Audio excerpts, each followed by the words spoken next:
a hablar de ese y otros temas también con el exministro del Interior, Kluber Aliaga, que ya nos acompaña en estudios. Gracias por estar aquí, bienvenido. Buenas noches, Tatiana, encantado de estar en tu programa. Gracias a usted por acompañarnos. Una lucha desigual. La policía no puede enfrentarse a estas organizaciones con lo poco que tiene y con la magnitud que estamos viendo poseen estos grupos. Así es, Tatiana, yo creo que todos los peruanos somos testigos de que el gobierno está incurriendo en una grave responsabilidad al mandar a los policías a enfrentarse con estas organizaciones criminales cada día más estructuradas, cada día más avesadas, cada día más peligrosas, sin el equipamiento debido. Está exponiendo la vida de los policías. O sea, ¿cómo va un policía sin chaleco? ¿No? Los vehículos patrulleros, Tatiana, no están blindados. O sea, son vehículos civiles que solamente están pintados como patrulleros, pero que no le ofrecen ninguna seguridad al personal que está al interior de estos patrulleros. Es decir, el problema es muchísimo mayor de lo que se ve, ¿no? Además de eso, imaginemos la práctica de tiro. Los efectivos policiales deberían estar debidamente entrenados para que cuando hagan el uso del arma de fuego no haya terceros perjudicados, sino que los disparos vayan directamente contra los delincuentes. Pero reciben capacitaciones constantemente, ¿o no? Hay capacitación, pero falta más prácticas de tiro, ¿no? Y yo te digo, lo que dijo el suboficial ahí sin mostrar su rostro, en la policía nosotros hemos estado prácticamente acostumbrados a comprarnos con nuestro propio dinero nuestras municiones para hacer prácticas, porque el Estado no te da. Pero ¿cómo va a ser eso inclusive los posible? uniformes, la mayor parte de tu carrera tú mismo tienes que agenciarte el uniforme, porque creo que en 30 años nos han dado 2 o 3 veces uniforme, ¿Pero cómo y de es eso pésima posible? calidad, ¿no? Esa es la realidad. ¿Uno tenga que comprar? Así es como el Estado trata a su policía, que espera que esta policía se enfrente contra el crimen organizado y logre vencerlo. Es que como ciudadanos les exigimos, evidentemente, a la policía que haga su trabajo, pero así... Pero necesitamos que los gobernantes tomen conciencia de que la única manera de enfrentar a la criminalidad es con una policía empoderada, porque la única que va a poner el pecho, que va a capturar, que va a perseguir, que va a poner su vida para capturar a los delincuentes son los policías. No hay otro profesional, es el policía, hay que empoderar a la policía. Algo muy importante, y es que las autoridades tomen conciencia, porque los que están en el Ejecutivo saben lo que está pasando en la policía, lo saben. Pero que tomen conciencia y que realmente prioricen ese tema, la brecha ya es bastante grande. Claro, y el no tema parece es serio, ser eso una prioridad. Tatiana, el tema es serio porque legalmente hay una responsabilidad cuando los funcionarios públicos envían, o un jefe envía a un trabajador para exponer su vida sin las medidas de seguridad adecuadas. O sea, hay responsabilidad, pero el nivel político no dice nada. Y se pasa por alto esta situación que es tan grave, porque se está exponiendo la vida de miles de policías a los que exigimos que hagan el mayor sacrificio para que nos libren de la delincuencia y a quienes no empoderamos, no fortalecemos. Nosotros necesitamos una policía empoderada, bien preparada, que logre luchar eficazmente contra la delincuencia, porque no lo van a hacer otros. La única que va a hacer ese trabajo es la policía. De acuerdo, el efectivo de la policía, por ejemplo, que nos mostraba en la nota Jessica Lara, que sale con ese chaleco de sereno, ¿no? Que no tiene la protección adecuada. ¿Cómo se va a poder enfrentar a ese armamento que estábamos viendo hace algunos instantes, de largo alcance? A ver, usted nos puede hablar con mayor propiedad de qué es lo que estamos viendo, qué tan armadas están esas organizaciones criminales, y estamos enviando a la policía así, sin nada. Así es. Bueno, hemos visto ahí en ese arsenal, hay de todo prácticamente. Hay fusiles de guerra. Un fusil de guerra tranquilamente atraviesa cualquier chaleco antibalas, cualquiera. O sea, no hay un chaleco antibalas que pueda peor aún un fusil. Con lo que los chalecos antibalas, que son originales de marca y que tienen, son nuevos, todavía están en condiciones de ser usadas, pueden soportar hasta un 9 milímetros corto, una pistola o un revólver que hemos visto ahí. Revólveres Smith Wesson, calibre de 38, cañón largo. Pero eso es mucho más grande. Y metralletas. Los fusiles no los para ningún chaleco antibalas. Wow. Y eso es lo que estamos viendo ahí, porque a ver, no conocemos ahí hay varios aquí. fusiles. Los fusiles son los armamentos largos, ¿no? Los más grandes. Ahí las metralletas son las más cortas, un poquito más grandes que las pistolas. Y también vemos pistolas ahí que tienen caserina, más o menos entra entre 12 y 15 cartuchos de bala. Y los delincuentes a veces la extienden, hacen caserina más grande, de tal manera que con una pistola que está diseñada de fábrica para tener 15 tiros, pueden ellos disparar 25 o 30, ¿no? Entonces, pero ese no es armamento de uso civil. Los revólveres sí, el resto no. El resto es armamento, es armamento de uso militar o policial. ¿Cómo llegan a las manos de estos delincuentes este tipo de armamento?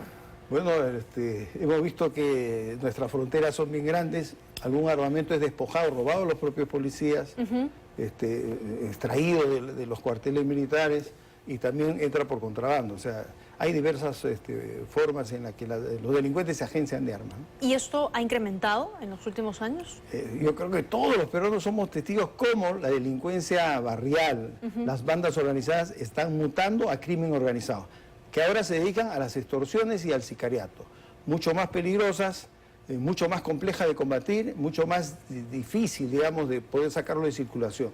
Se requiere mayor trabajo de inteligencia, se requiere mayor trabajo de policía secreta, de policía investigativa, y ahí es donde hay que fortalecer también a la policía investigativa para que pueda hacer bien su trabajo. Todas las organizaciones, por más pequeñas que sea, tienen dos características en común, a lo mejor algunas más usted me dirá, tienen armas y tienen motos. Así es como se movilizan y así es como asustan a sus víctimas, ¿no? Todas están armadas. Sí. Entonces, si además los efectivos de la policía, los que tienen que tomar decisiones y enfrentarse, son conscientes de esto y son conscientes que se están armando de esta manera, porque esta es una, pero hay muchas seguramente que también tendrán... Tatiana, tómalo como un inicio, porque si estas organizaciones criminales se agencian de más recursos económicos, atemorizan más a la población, obtienen más ganancias a través de las extorsiones, entonces se van a convertir en organizaciones mucho más peligrosas, mucho más estructuradas, mucho más lesivas. O sea, que las vamos a ver con armamento caminando por la calle, así campantes, como hemos visto también en otros países. Zonas, ¿no? Hemos visto en otros países cómo liberan zonas. Dios. La autoridad ya no es la policía, sino que los mismos delincuentes son los que autorizan accesos, ingresos o cualquier actividad que se realiza al interior de ellas. Ya actualmente la delincuencia, como está operando, está ahuyentando muchas inversiones, mucha gente está cerrando su negocio, sí. Muchos están yendo del país.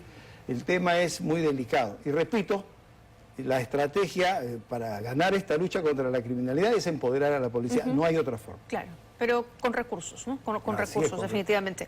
Se ha ofrecido ahora 1 millón de soles como recompensa para quien pueda dar información que ayude con la captura de alias El Monstruo, este peligroso delincuente que, medio millón, que estaría detrás o sería el cabecilla de esta organización criminal Los Injertos del Norte, de quien hemos hablado con usted también en varias oportunidades porque está detrás de múltiples delitos, ¿no? Extorsión, asesinatos, secuestros, en fin, todo vinculado a la zona de Lima Norte. ¿Esto servirá, este incremento de recompensas, servirá de algo para poder finalmente capturarlo? No, indudablemente, en ese mundo la gente se mueve por interés económico.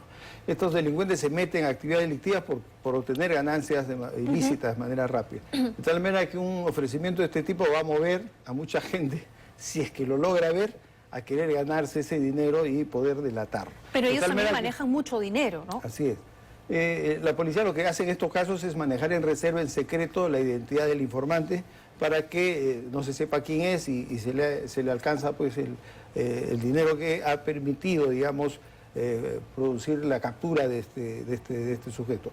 Ahora, el sacarlo de circulación debilita la organización criminal porque entre ellos hay pugnas por el liderazgo. Claro. Mucha ausencia genera el surgimiento de un nuevo líder. Y una vez que ese nuevo líder se consolida, ¿no?, se va a encargar de desaparecerlo al otro. De tal manera que en el mundo delincuencial un pequeño descuido en el manejo de la organización implica que ya no sea necesario y más bien vayan a atentar contra su propia vida. Los propios delincuentes se quieren deshacer del anterior jefe para que ellos continúen con su nueva organización. Claro, pero no podemos esperar, no deberíamos esperar a eso, ¿no? Porque además se lleva meses tras los pasos de este delincuente. Se dice que además burla las fronteras, va a Bolivia, se refugia una temporada por allá, regresa a Perú. O sea, la policía conoce cómo se mueve, cómo se maneja ese delincuente, porque además ocurre un crimen o un hecho en particular y lo asocian directamente a la forma en cómo opera, ¿no? O sea, le siguen los pasos. Tatiana, sí, lo que vemos es que nos está fallando un poquito la inteligencia.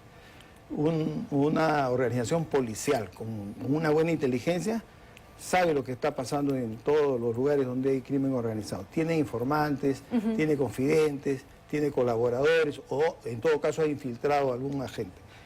Lo que vemos en el país es mucho esfuerzo de interrogatorio, de interceptación de comunicaciones, pero ese trabajo de inteligencia, de estar informado de manera oportuna, de producir la captura en el momento que menos lo espera el delincuente, eso no se está produciendo. ¿Y por qué?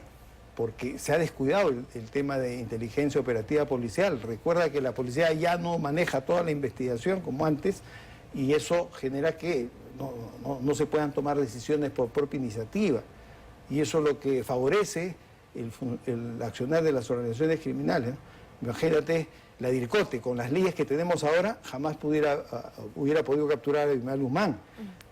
Cuando la policía tiene la dirección de la investigación, ellos actúan por propia iniciativa, por mutuo propio, y pueden organizar todo tipo de operaciones, manejar informantes, confidentes, agentes encubiertos, etcétera, y lo hacen de manera oportuna, 24/7, y por eso es que la policía era mucho más efectiva que ahora. Estas organizaciones se están propalando por toda la ciudad. Uno de los rubros más perjudicados son los transportistas de transporte urbano, ¿no? Por la ciudad. Hay una cifra, una gráfica que queremos compartir para que vean ustedes cuánto es lo que ganan estas organizaciones solo con una ruta. Fíjense, este es el caso de una empresa de transporte de cústers en San Martín de Porres. La empresa cuenta con 80 unidades y ellos denuncian que les piden 5 soles por cada unidad, 5 soles al día, lo que hace un total de 400 soles al día para esta organización criminal en cobro de extorsiones. A la semana, 2.800 soles. Y al mes, solo con esa empresa, 12.000 soles. Negocio. La pregunta es, ¿cuántas empresas hay? Y no solamente entran con empresas, primero empiezan con empresas, luego con colectivos, y luego pasan a las bodegas, a los comerciantes, digamos, a los mercados. Es decir, tratan de cubrir toda actividad. Por eso digo, manejan muchísimo dinero. Así es, por eso te digo, si es que no lo frenamos ahorita, empoderando a la policía, que es la única que va a enfrentarse a ellos, las consecuencias van a ser graves para todos los peruanos. Hablando de la policía, hoy el ministro Santibáñez ha propuesto que la policía ejerza el control de los 67 penales del país. ¿Qué piensa usted de esta idea? Bueno, yo creo que tenemos nosotros un déficit de policías. Yo aceptaría el control de los penales estratégicos, donde están los delincuentes peligrosos, donde están aquellos cabecillas que desde el penal dirigen las extorsiones o las bandas organizadas. En ese extremo me parece que es adecuado que la policía tenga un control directo sobre estos delincuentes y sobre las visitas y los contactos que puedan tener, ¿no? Las relaciones que puedan tener. Inclusive hacer operaciones de inteligencia con la finalidad de poder interceptar sus comunicaciones. Hasta ahí me parece bien. ¿Ya? Luego, reemplazar al personal del INPE me parece que no es lo ideal, ¿no? Porque el jefe del INPE, Javier Yaque, decía que este no es el rol de la policía, que sí debería haber un trabajo coordinado y sobre todo enfocarse más en las labores de inteligencia. Al señor Yaque le cuesta reconocer un poco, debo decirlo, que existen hechos de extorsión y delincuencia al interior, ¿no?, de los penales. La misma policía lo ha comentado en muchas oportunidades que sí ocurren. Y hemos visto ya que hay situaciones en las que se han amenazado a trabajadores de los penales. La semana pasada una ha sido asesinada, que se decía además venía recibiendo amenazas desde dentro del penal. Entonces hay algo que sí debería hacer la policía. Por supuesto, el doctor Yaque tiene razón en el sentido de que esa es una tarea especializada del personal penitenciario que tiene que buscar la resocialización. Lo que no dice de repente con claridad es que los penales están súper saturados y que ese trabajo del INPE no se logra concretar en el mejor de los resultados posibles. Lo que amerita es efectivamente que haya una participación de la policía en trabajo de inteligencia, que haya una adecuada selección y administración de los reclusos con la finalidad de tener bien ubicados aquellos delincuentes que representan un peligro para la sociedad, que puedan estar dirigiendo organizaciones criminales del interior del penal. Allí sí es importante el trabajo de inteligencia de la policía. ¿Por qué? Porque ese trabajo va a permitir realizar operativos oportunos afuera, digamos, claro, donde las organizaciones criminales están actuando. No que la policía vuelva nuevamente a tomar el control de las cárceles, sino que de manera estructurada un grupo, por ejemplo, se conduzca a algunos penales desde donde se tiene sospechas, estarían operando. De tal manera que facilita y permite un mejor trabajo de la policía que está en las calles. Claro, que es en las calles, ¿no? Porque esos delincuentes se comunican con otro que está en las calles y hay vinculación. Entonces ahí sí podría actuar la policía. Muy bien, Así señor es. Aliaga, gracias por habernos acompañado esta noche. Gracias, Tatiana. A ti. Muy bien, complicado sin duda. Ojalá el gobierno le pusiese la atención que necesita, ¿no?, este problema de la delincuencia.